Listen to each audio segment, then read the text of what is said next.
Welcome back to another episode of Whip Media TV. I'm your host, Whip Media Mickey.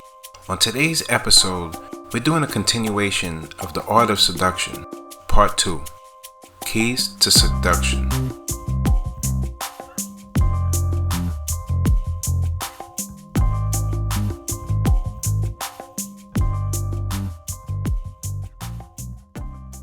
Remember, what is natural to your character is inherently seductive. A person's vulnerability, what they seem to be unable to control, is often what is most seductive about them. Do not struggle against your vulnerabilities or try to repress them, but put them into play. Learn to transform them into power. The game is subtle. If you wallow in your weaknesses, overplay your hand, you will be seen as angling your sympathy, or worse, as pathetic.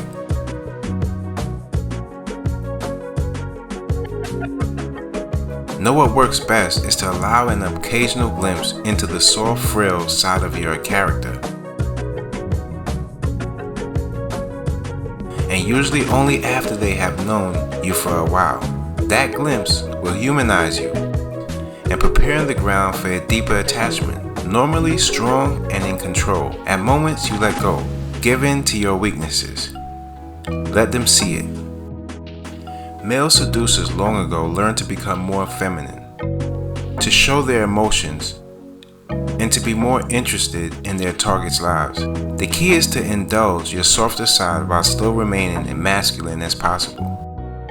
Remember though, to keep everything in moderation. A glimpse of his shyness is sufficient. Too much of it and the target will disappear. Afraid she will end up having to do all the work. Timing is everything in seduction. You should always look for signs that the target is feeling under your spell. See, a person falling in love tends to ignore the other person's weaknesses. Confusion, desire, and reality. The perfect illusion. To compensate for difficulties in their lives, people spend a lot of their time daydreaming, imagining a future full of adventure, success, and romance. If you can create the illusion that through you they can live out their dreams, you will have them at your mercy. The perfect illusion is one that does not depart too much from reality, but has a touch of unreal to it, like a walking dream. Lead the seduced to a point of confusion in which they can no longer tell the difference between illusion and reality. Remember, people want to believe in the extraordinary. With a little groundwork, a little mental foreplay, they will fall for your illusion. When our emotions are engaged, we often have trouble seeing things as they are. Here's some keys to seduction. The real world can be unforgiving. Events occur over which we have little control. Over people ignore our feelings in their quest to get what they need. Time runs out before we accomplish what we had wanted. Your task as a seducer is to bring some flesh and blood into someone's fantasy life by embodying a fantasy figure or creating a scenario resembling that person's dreams. See, in animating a fantasy, the great mistake is imagining it must be larger than life. Indulge your targets in the wish by first making it clear that you are playing a role. Prove yourself. Most people want to be seduced. If they resist your efforts, it is probably because you have not gone far enough to allay their doubts about your motives, the depth of your feelings, and so on. Conversely, spur others to prove themselves by making yourself hard to reach, unattainable, worth fighting over. More often than not, you give up too easily. First, understand the primary law of seduction. Resistance is a sign that the other person's emotions are engaged in the process. The only person you cannot seduce is somebody distant and cold. There are no two ways to prove yourself. Make people compete for your attention. Make them prove themselves in some way, and you will find them rising to the challenge. The heat of seduction is raised by such challenges. Show me that you really love me. See, when one person rises to the occasion, often the other person is now expected to do the same, and the seduction heightens. Effect and regression. See, people who have experienced a certain kind of pleasure in the past will try to repeat or relive it. The deepest rooted and most pleasurable memories are usually those from earliest childhood. There are always social limits on what one can do. Some of these, the most elemental taboos, go back centuries, others more superficial, simply defining polite and acceptable behavior. See, making your targets feel that you are leading them past either kind of limit is immensely seductive. People yearn to explore their dark side. Not everything in romantic love is supposed to be tender and soft. Hint that you have a cruel, even sadistic streak. You do not respect age differences, marriage vows, family ties.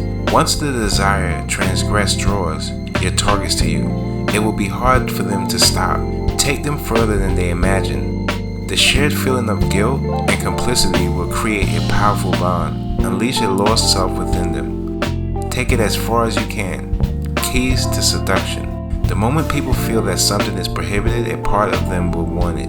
That is what makes a married man or a woman such a delicious target. The more someone is prohibited, the greater the desire. Since what is forbidden is desired, somehow you must make yourself seem forbidden. The most blatant way to do this is to engage in a behavior that gives you a dark or forbidden aura.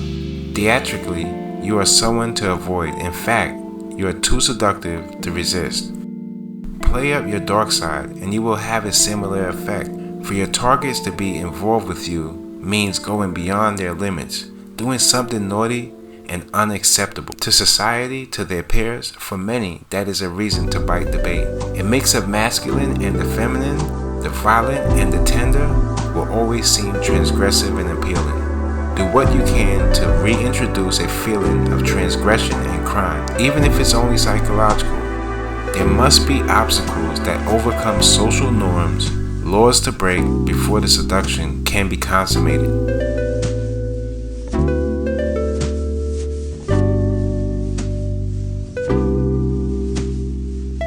Mix pleasure with pain.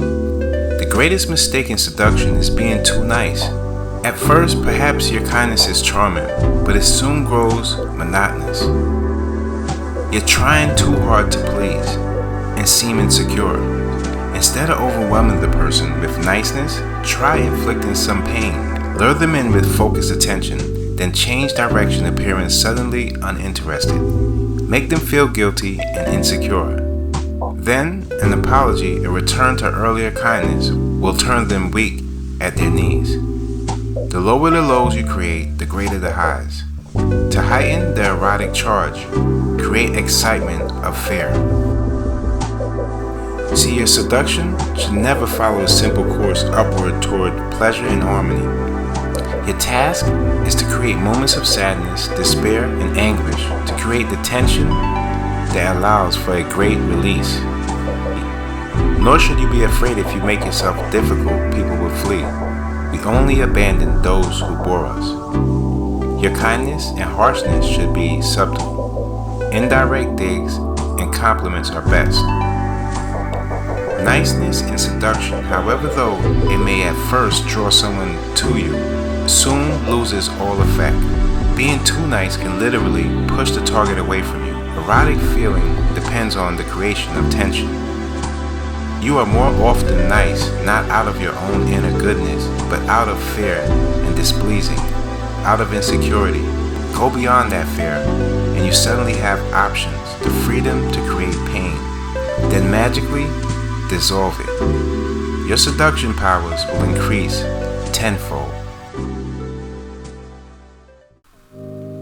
Moving in for the kill. First you work on their mind, the mental seduction. Then you confuse and stir them up, the emotional seduction. Now the time has come for hand-to-hand combat, the physical seduction. At this point, your victims are weak and ripe with desire. By showing a little coldness or uninterest, you will spark panic. They will come after you with impatience and erotic energy. Give them the space to fall. The pursuer is pursued. And to bring them to a calm, you need to put their minds to sleep and heat up their senses.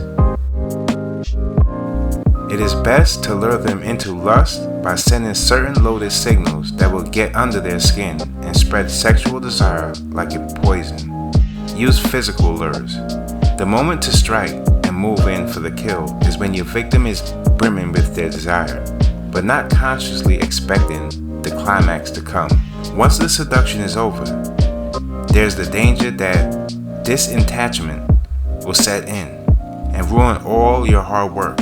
If you're after a relationship, then you must constantly re-seduce the victim, creating tension and releasing it.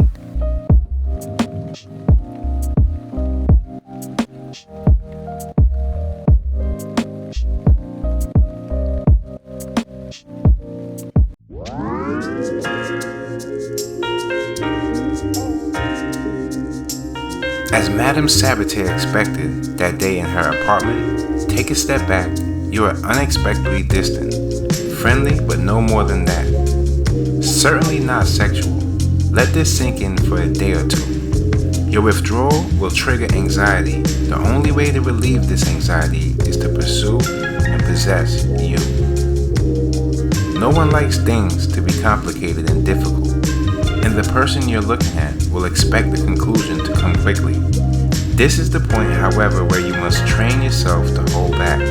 You want them to pursue you hopelessly, but the only way to accomplish this is to take a step back and make them anxious. Understand, a person's willpower is directly linked to their libido, their erotic desire.